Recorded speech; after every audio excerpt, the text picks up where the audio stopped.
இன்னைக்கு நம்ம வீடியோல என்ன பார்க்க போறோம்னா சேமியா எப்படி செய்யுதுன்னு பார்க்க போறோம். அதுக்கு தேவையான பொருட்களை முதல்ல பார்த்துருவோம். 2 பெரிய வெங்காயம் சின்ன சின்னதா நறுக்கி வச்சிருக்கேன். ஒரு தக்காளி, கையளவு இஞ்சி, 4-5 வரமிளகா, கருவேப்பிலை, கொத்தமல்லி தேவையான அளவு, எண்ணெய் தேவையான அளவு, 2 டீஸ்பூன் உளுந்து, 1 டீஸ்பூன் கடுகு, தேவையான அளவு உப்பு. சேமியா செய்ய போறதுக்கு முன்னாடி ஒரு 2 நிமிஷம் சேமியாவை நல்லா ஊற வச்சுக்குவோம்.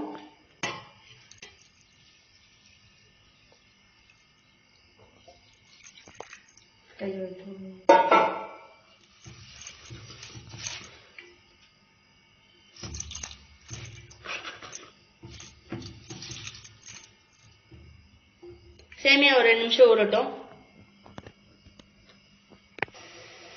சேமியா நல்லா இப்ப ஊறிடுச்சுங்க. இதை நம்ம இட்லி தட்டுல மாத்திடலாம்.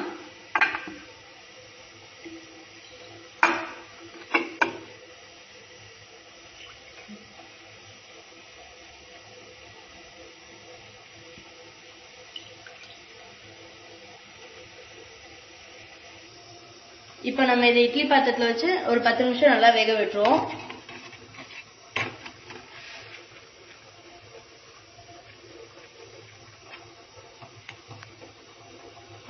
நல்லா வேகட்டும். ஒரு கடாயில 2 டீஸ்பூன் எண்ணெய், 2 டீஸ்பூன் உளுந்து போட்டு உளுந்து வந்து நல்லா பொன்னிறமா வர வரைக்கும் வதக்கி விட்டுருவோம்.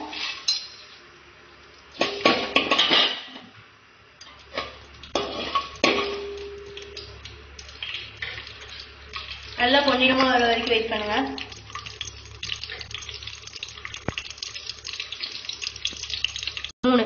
உளுந்து வந்து நல்லா பொன்னிறமா வந்துருச்சு. சோ நம்ம வந்து எடுத்து வச்ச கடுகு, இஞ்சி,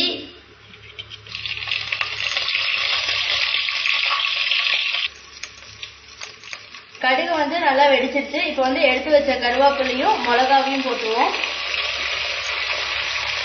மிளகா போட்டதுக்கு அப்புறமா எடுத்து வச்ச பெரிய வெங்காயம், தக்காளி 2த்தையும் போட்டுருவோம். இதை வந்து எல்லாத்தையுமே நல்லா வதக்கி விட்டுருவோம்.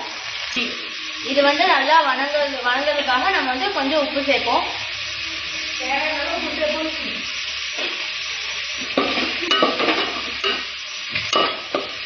இது நல்லா வணங்குறதுக்கு வெயிட் பண்ணுவோம்.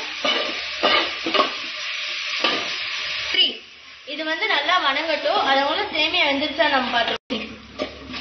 சரி, வணங்கட்டும். சேமியா வந்து நல்லா வணங்கிடுச்சு.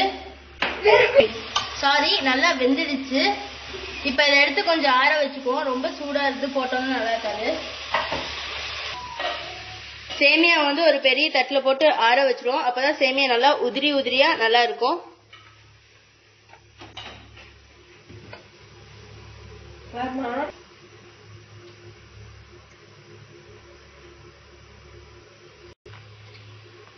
இது வந்து சேமியா நல்லா பரப்பி விட்டுருங்க.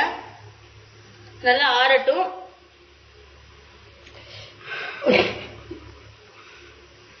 சேமியா நல்லா பரப்பி விட்டாச்சு. இது கொஞ்சம் ஆறட்டும். வெங்காய தக்காளி வந்து நல்லா வணங்கிடுச்சு. இப்போ நம்ம வந்து ஆற வச்ச சேமியா சேர்த்துக்குவோம்.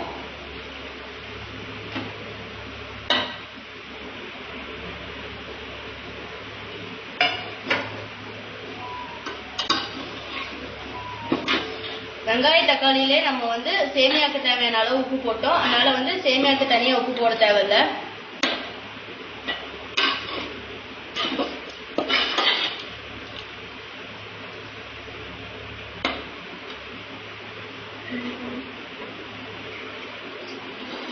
இப்ப பாருங்க, நம்ம வந்து ஆற வச்சனால சேமியா வந்து நல்லா உதிரி உதிரியா வந்துடுச்சு.